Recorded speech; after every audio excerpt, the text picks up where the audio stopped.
De pronto recordar un poco cómo nos enseñaron a nosotros a leer y escribir, guardando las proporciones porque en el caso de los sordos hay que generar otros procesos distintos, pero como nos enseñaron a nosotros a leer y escribir, en la mayoría de los casos fue por el método silábico o por el método fonético en algunos casos, y cómo nos cuesta en algunos casos entender los sentidos de los textos. Esto se ve mucho, es muy evidente cuando se aplican las pruebas del ICFES, las pruebas saber, que no hay como una comprensión de la idea principal del texto, pero puede ser porque aún nos fijamos mucho en la sílaba, en la palabra, en la construcción y no en el sentido del texto. Entonces nos toca reevaluar esa manera de ver la lengua escrita si lo vemos de otra manera. Si vemos la lengua escrita de otra manera, empezamos a generar otras estrategias distintas para el trabajo y más con nosotros que se requieren otros elementos. Y el factor del uso de la lengua, pues como también depende la historia de cada uno de los estudiantes. Hay estudiantes que llegan con algún manejo de lengua de señas porque su familia es sorda, porque ha tenido la posibilidad de contacto con lengua de señas de otros usuarios cercanos,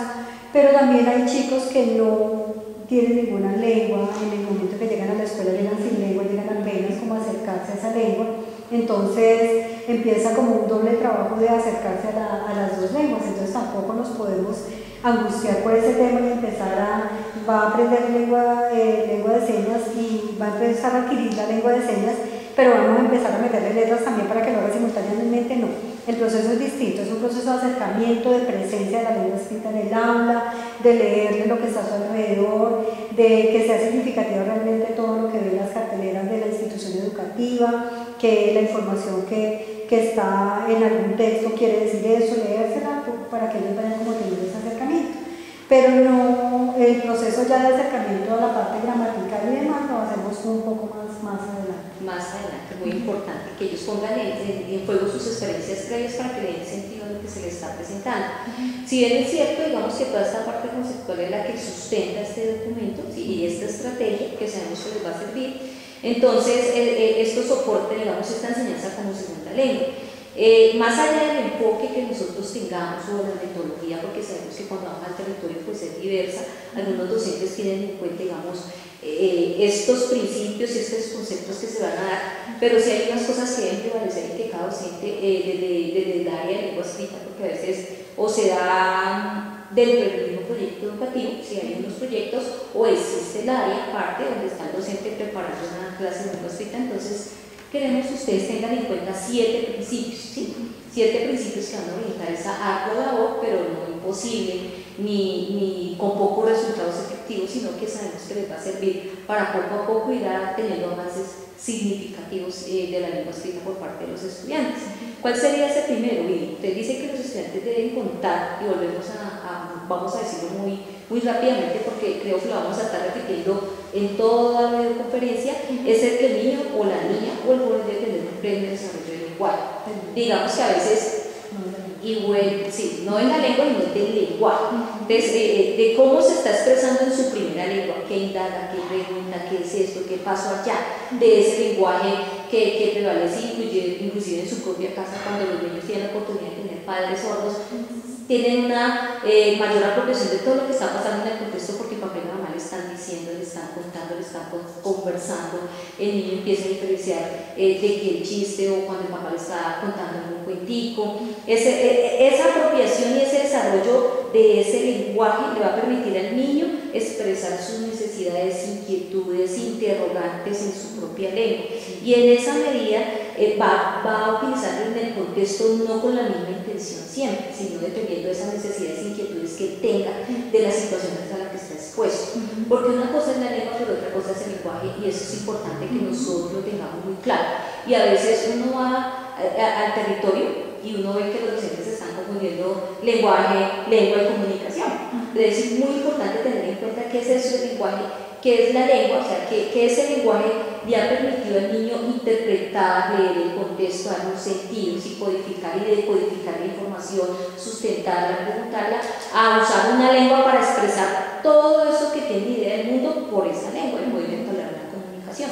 Debe darse este proceso antes de nosotros poder decir, bueno, vamos a hablar ya de lengua como tal, cuál es ese desarrollo, cómo interactúa con sus pares, cómo interactúa con el modelo. Obviamente no es la misma intención cuando se comunica con sus pares y están hablando de temas de ellos, como cuando se va a comunicar con el docente, el modelo, o otro actor que está en ese contexto educativo. Si no se vive... Pues la lengua de señas permite el desarrollo del lenguaje. Entonces, pues, lo que estamos hablando aquí es de ese lenguaje, o sea, de esa construcción mental, de esa facultad humana que tenemos y que nos permite como si darle significado, y de eso es lo que se trata en este momento. O sea, que sí haya la posibilidad y lo que lo potencia en la lengua de señas.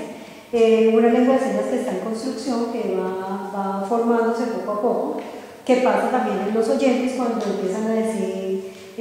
ma, y van construyendo y van completando la frase mamá y van diciendo ya haciendo una construcción más completa de las palabras. En este caso, por eso reiteramos que es tan importante que haya modelos de lengua, modelos, me refiero en este caso al modelo lingüístico y a la docente con un buen manejo de lengua de señas, porque de ella es que va a llegar esa información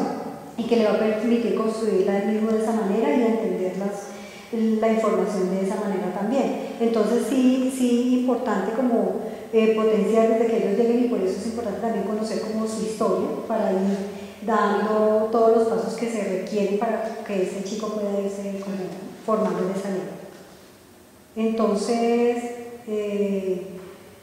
la diferenciación que nos dice Marta de lenguaje y lengua, entonces es bueno tenerla clara, y es como que el lenguaje es toda la construcción que hacemos mentalmente, y la lengua es como lo que nos permite ponerla en escena, ya la lengua que está ahí. Por eso, ya haciendo relación de este tema con la lengua escrita, es que decimos que es mejor que la lectura sea de aquí, o sea, de todo nuestro procesamiento mental, aquí al texto, y no solo de aquí a aquí. Cuando se hace solo de aquí, del ojo, hasta el texto que está aquí, estamos haciendo una decodificación de lo que está ahí, pero no hay una comprensión real de lo que está ahí. Entonces, por eso ello va mucho más allá y tiene que ver mucho más con el desarrollo del lenguaje. Ahí es cuando hablamos de la competencia comunicativa. Hay que partir de esa competencia comunicativa que tienen los niños, cómo interactúan en diferentes contextos, qué diálogos están presentando, a qué los estamos exponiendo nosotros también como docentes y modelos, para que el niño sea competente en cada contexto, en cada diferente tema, y sepa diferenciar. Eso es muy importante, esta competencia comunicativa, para poder, digamos, brindar mucho más capacidad de aprendizaje y apropiación de esta segunda lengua. Ese sería nuestro primer principio. Y para hablar de un segundo principio que también es muy importante, son esos entornos significativos de lengua escrita. A veces nosotros somos buenos lectores, entonces llegamos y leemos el periódico, entonces los niños, ¿qué está leyendo? ¿Por qué se está leyendo? ¿Para qué se está leyendo? Entonces es muy importante que el niño sepa qué uso se le está dando a esos diferentes textos que están dentro del contexto y cuál es el funcionamiento, porque yo le puedo explicar al estudiante, mire, en el periódico, la estructura del periódico es esto, y lo que usted encuentra son las noticias nacionales, internacionales o estados regionales. Por ejemplo, acá que está el espacio, que es diferente al país o al espectador, entonces que esos niños vayan mirando que estos textos tienen un funcionamiento diferente a ese texto que uno está presentando por allá de una cartelera con determinada información. ¿Sí? No se quiere decir aquí, como hay un entorno significativo de lengua de escrita, vamos a hacerlo indiscriminadamente, porque a veces vamos a un contexto escolar y el docente tiene la parte que hay que brindarles muchos entornos significativos, caen indiscriminadamente en adornar o sobresaturar el aula de clase, pues que tampoco es muy pertinente. Entonces es importante pensarse qué es lo que vamos a colocar alrededor en toda la institución educativa y en el mismo aula, para qué, con qué intención. Porque antes, pues obviamente hay un proceso de planeación entre la docente y un modelo lingüístico, porque casi siempre en la enseñanza de esta segunda lengua pues debe haber un modelo, o sería como lo más propio, en la básica primaria, obviamente en el preescolar, para que nosotros podamos brindarle a ellos estos contextos ricos, pero con un propósito específico, dependiendo de lo que estemos abarcando, de acuerdo a la planeación que nosotros hacemos mensual, quincenal o semanalmente. Sí, claro. Entonces está todo la información por escrito en el aula, pero es que es la que se ha construido a lo largo del proceso del trabajo que se viene haciendo. Entonces todo lo que está ahí tiene sentido para ellos, no es ponerla por ponerla, o si se trae algo externo, explicar de qué se trata. O sea, hay carteleras externas, explicar de qué se trata. Se puede también hacer copia significativa de una tarea, por ejemplo, muy breve, que ellos copien, pero que ellos entiendan realmente cuál es el sentido de lo que es lo que dice allí. O si se envía una tarea a la casa, una notica, que ellos también sepan de qué se trata la notica, si es para una salida pedagógica, si es que deben traer algo, para que ellos tengan la información general del texto y que vean que esa lengua, ese es el uso de esa lengua y que puede ser como informativo. Eso es, por ejemplo, el caso de la biblioteca dentro del mismo espacio escolar. O sea, cuando nosotros estamos hablando de un texto o de un tema, por ejemplo, el estudiante cuando ya conoce ese espacio sabe a qué libro dirigirse porque sabe que ahí puede estar ese tema. Ahí el mismo niño puede ver que todos los libros que están allí no son iguales, que está, bueno, yo quiero el de cuentos, o acá hay un texto, este texto es expositivo y esto que me está presentando la persona está en tal documento porque yo lo vi. Entonces, en ese sentido, cuando el niño empieza a ver a nosotros modelar de qué uso le estamos dando a los textos que están dentro y fuera del aula, o a la información que está dentro y fuera del aula, para él puede ser significativo y sabe a dónde dirigirse y qué tipo de información buscar porque ya hay una experiencia previa, no descontextualizada y adornar por adornar, sino que siempre todo va a tener un objetivo muy claro y conciso por parte del docente y del modelo,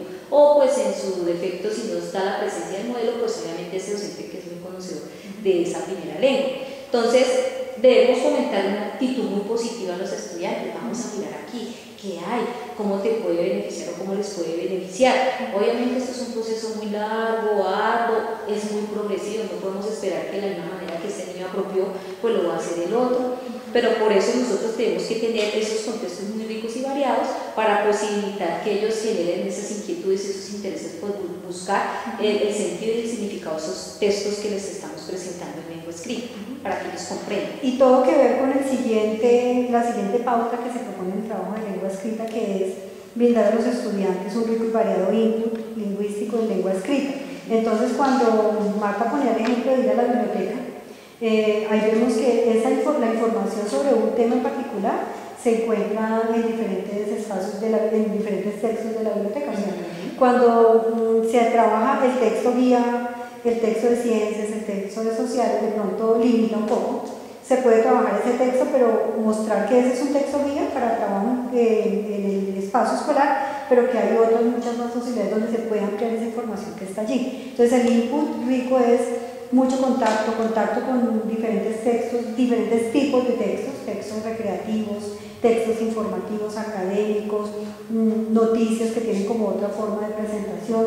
Entonces cuando se pasa esa información a lengua de señas, ellos van a ver que es en un tono distinto, es una forma de discurso distinto, entonces ellos van a ver que hay para múltiples propósitos, múltiples tipos de textos. Cuando se trabaja en el proyecto educativo, todo el tema de lengua escrita, lo que hacemos es que a diario hay un texto narrativo, un texto de otro tipo, pero que es permanente, porque sabemos que en casa muchas veces no se tocan los textos, entonces pues en el espacio escolar se lo proponemos a las familias también, que en la casa exploren los libros. De pronto los papás entran un poco en angustia porque no manejan la lengua para poder hacer una lectura en lengua de señas, pero también en el espacio del PEVI se propone un espacio de trabajo de lengua de señas, de talleres de comunicación con los padres para poder como que ellos pudieran hacer ese acercamiento. Muy bien, entonces el exponer a los niños a estos géneros discursivos, porque estamos hablando desde el plano discursivo, les va a permitir que no es lo mismo abordar una receta donde obviamente la estructura del texto va en que hay unos ingredientes, ¿sí?, que se van a organizar, luego hay una forma de preparar el alimento y luego de preparar a esta noticia. Por ejemplo, una experiencia que pasó acá fue cuando salió la del mosquito, lo del H1, ellos obviamente pues leían la noticia, que había un foco para poder saber qué era lo que estaba pasando, cómo disminuir el riesgo, que era lavarse las manos y demás, y cómo esta noticia la pudieron leer, interpretar y darle un contexto real, porque es que siempre hay que partir de lo real, de lo que ellos estén viviendo en la cotidianidad. Por eso es importante que como docentes conozcamos esos intereses y esas inquietudes de los estudiantes, porque a veces uno por el amor propone. Entonces, vamos a la entrevista. Pero ¿qué sentido tiene la entrevista cuando ya les hemos presentado una variedad de textos muy aterrizados para ellos desde sus propias experiencias, que les va a permitir, bueno, hagamos una receta muy real, cuando ya les mostramos una estructura, pues llevemos a la casa, digámosle a la mamá que nos escribe una receta que hacemos y la plasmamos acá, y ellos mismos pueden ir construyendo el texto, porque ya con estas experiencias que les hemos mostrado de textos, pues ellos van apropiando y van construyendo sus propios textos, y esto para gozar, porque es que se pretende es que ellos gocen y disfruten este proceso y no sea eso de que el objeto de evaluación y de mirar cómo van y entonces no, que perdieron, sino que ellos disfruten esa actividad para que en esa misma medida pues ellos siempre estén interesados por apropiar y aprender más que porque me están evaluando y entonces yo no alcancé lo que se refería. Sí. Aquí también para tener en cuenta. Vamos por el cuarto principio. Sí. Por ejemplo, los ritmos de aprendizaje. Ya le hemos dicho que nosotros tenemos una heterogeneidad, que los niños llegaron unos con un desarrollo de esa lengua, una competencia, porque han tenido la fortuna de contar con una adquisición temprana y oportuna. Es decir, aquellos papás que decidieron que sí, que la lengua de señas iba a ser lo más efectivo para acceder a la información y al conocimiento, como de pronto hay un niño también que ha tenido una terapia, una ayuda técnica, puede ser un implante, un audífono, donde también se esté dando ese desarrollo del lenguaje que también tenga una competencia, pero que igual ellos dos no tienen el mismo ritmo de aprendizaje. Entonces, si yo como docente conozco esa diversidad que hay y cómo vale la lengua que está usando ese niño, porque sabemos que quienes deciden son los padres, en esa medida yo voy a responder individual y no colectivamente, porque el error que cometemos como docentes, y vuelvo y repito, por ese afán de responder a unas competencias, a unos logros, a unos objetivos, es de atropellar eso y no mirar, digamos, desde dónde está ese desarrollo, de dónde vamos a arrancar y cómo le vamos a responder. Entonces responder de la misma forma a todos, pues obviamente no es oportuno y es frustrante tanto para uno como docente como para el mismo estudiante. Entonces eso hace que a veces fracase y no es el estudiante sino muchas veces el afán de nosotros, porque siempre miramos al estudiante como el fracaso, pero ¿por qué no mirar retrospectivamente y mirar, bueno, conozco mis estudiantes, conozco, sé en qué proceso va? Nosotros fuimos a la academia y nos formaron, que sabemos qué proceso tiene cada uno y cómo en esa diversidad yo como docente voy a responder para que no sea tan ardua la tarea ni tan se surja esa desesperanza, porque sabemos que a veces vamos y los docentes nos dicen, no, es que ese niño no pudo, no, pero es que yo, sí aprende y escoge, pero es que no, pues no podemos comprar, porque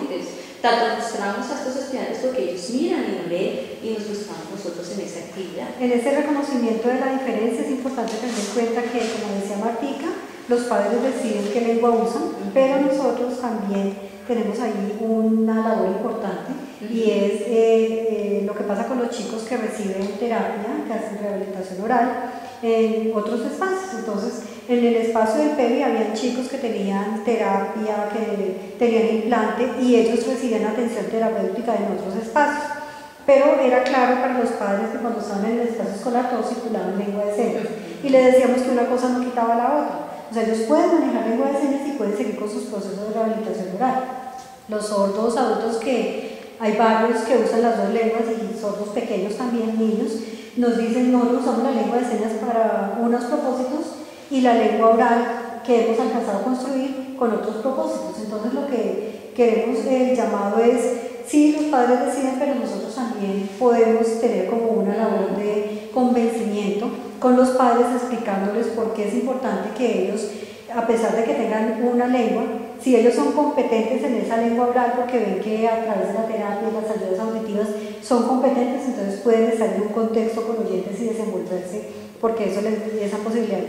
les da la competencia comunicativa. Pero si ven que ellos mismos lo expresan, no sienten que esa lengua les dé todas las posibilidades de construcción de lenguaje, de construcción de conocimiento, entonces que se permita hacer uso de las dos lenguas para diferentes contextos.